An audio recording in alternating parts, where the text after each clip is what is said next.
The nationwide protests for racial justice are also igniting a reckoning in the classroom and among some of the most prestigious private schools in the country.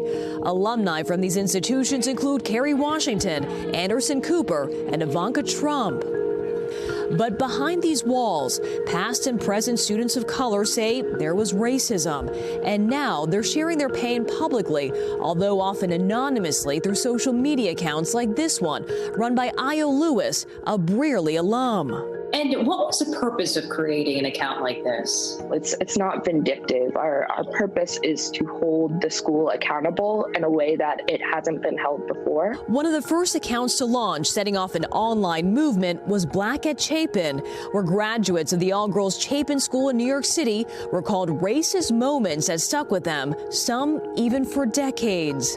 One post reads, "In 4th or 5th grade, when we learned about slavery, our teachers made us play a game in which you played as a slave on a plantation, and the goal was to escape." It's challenging growing up in that environment and being different and being othered. I think there's a lot of being othered in that community. So that sense of invisibility, that sense of I'm a person of color, but do I belong in these spaces? Am I acknowledged in white spaces or in POC spaces? That was my biggest racial takeaway. A recent education profile showed that more than 50% of white students in New York City attend private schools, compared to about 9% black students. Dalton School alum Zuri Washington says a Manhattan private school she attended emphasized diversity. It has the glossy veneer of diversity, but not enough. They don't really put their money where their mouth is. Dalton issued a statement saying the school stands with our community members who are speaking out about discrimination and systemic racism, adding, "We will continue to have real and actionable conversations about what black people and other people of color have experienced at Dalton, and we are holding ourselves accountable." There's a growing list of schools being held to a higher standard when it comes to racial equity, including those in Atlanta. Allison Burns co-created Black at Lovett. We all just saw that we have a lot of the same experiences, whether that be, with racial slurs in the hallway or with the same teachers and administrators.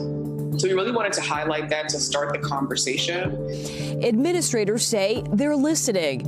In response to the testimonies, Lovett shared a message to its community, writing, "We must acknowledge the fact that our school has not been a safe and welcoming place for all the students in our charge.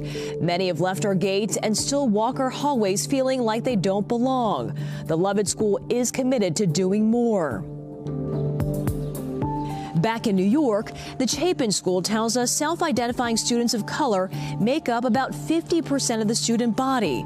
Officials say they're committed to taking concrete actions immediately, like recruiting and retaining more black teachers, cultivating curricula of inclusion, and mandating diversity training for all students, faculty, and staff.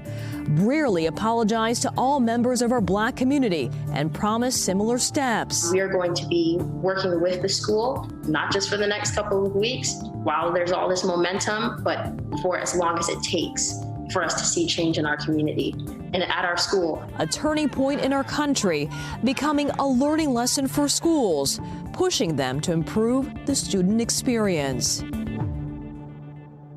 Hey, NBC News viewers, thanks for checking out our YouTube channel. Subscribe by clicking on that button down here and click on any of the videos over here to watch the latest interviews, show highlights, and digital exclusives. Thanks for watching.